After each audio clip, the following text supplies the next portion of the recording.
Oui, Benjamin Tison. Merci, Monsieur le maire. Mesdames et messieurs, réduire la part modale des modes de transport polluants est un objectif que le groupe Armentières en tête partage avec votre majorité.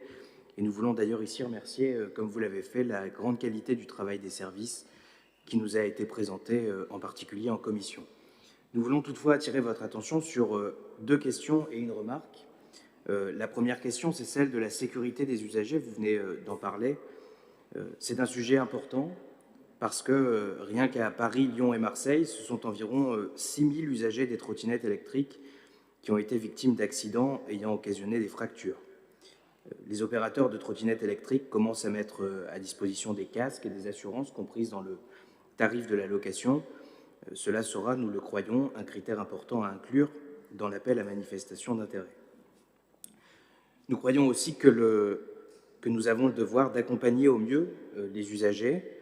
On pourrait par exemple imaginer des actions de prévention réalisées par nos ASVP ou nos agents de la police municipale, et nous aimerions vous demander si vous l'avez envisagé. Ma deuxième question porte sur l'accessibilité des tarifs. Dans un article qui est paru sur le site internet Lille Actu, le service tel qu'il existe à Roubaix coûte aux usagers environ 2,50 € pour une dizaine de minutes. Pouvez-vous nous confirmer ce tarif et nous indiquer s'il en sera de même à Armentières? De surcroît, vous le savez, nous connaissons en ce moment un phénomène d'inflation qui provoque des hausses considérables du prix de l'électricité. Une étude qui a été réalisée par le bureau de recherche SIST avec le soutien de l'ADEME alerte sur cette hausse de prix qui est susceptible d'avoir un impact sur la fréquentation du service. D'autant plus que ce service indépendant de la MEL donc n'entrera pas dans l'abonnement de transport en commun Ilevia et représentera donc un surcoût pour les usagers. Et en parlant de la MEL, j'en viens d'ailleurs à mon troisième et dernier point. L'impact de l'homme dans le réchauffement climatique n'est plus à démontrer et il est considérable. Le domaine du transport représente 30% des émissions de gaz à effet de serre françaises. Et alors même qu'entre 1990 et 2019, les émissions de gaz à effet de serre de l'industrie manufacturière ont diminué de 46%, celles du transport ont augmenté de 9%. Développer les mobilités douces est donc une nécessité et nous nous félicitons que ce sujet soit pris au sérieux par la ville d'Armentières. Cette prise de conscience est d'autant plus d'actualité que le dernier conseil métropolitain du 29 avril a voté pour la mise en place d'une ZFE, d'une zone à faible émission, sur l'ensemble du territoire de la MEL, des 95 communes de la MEL.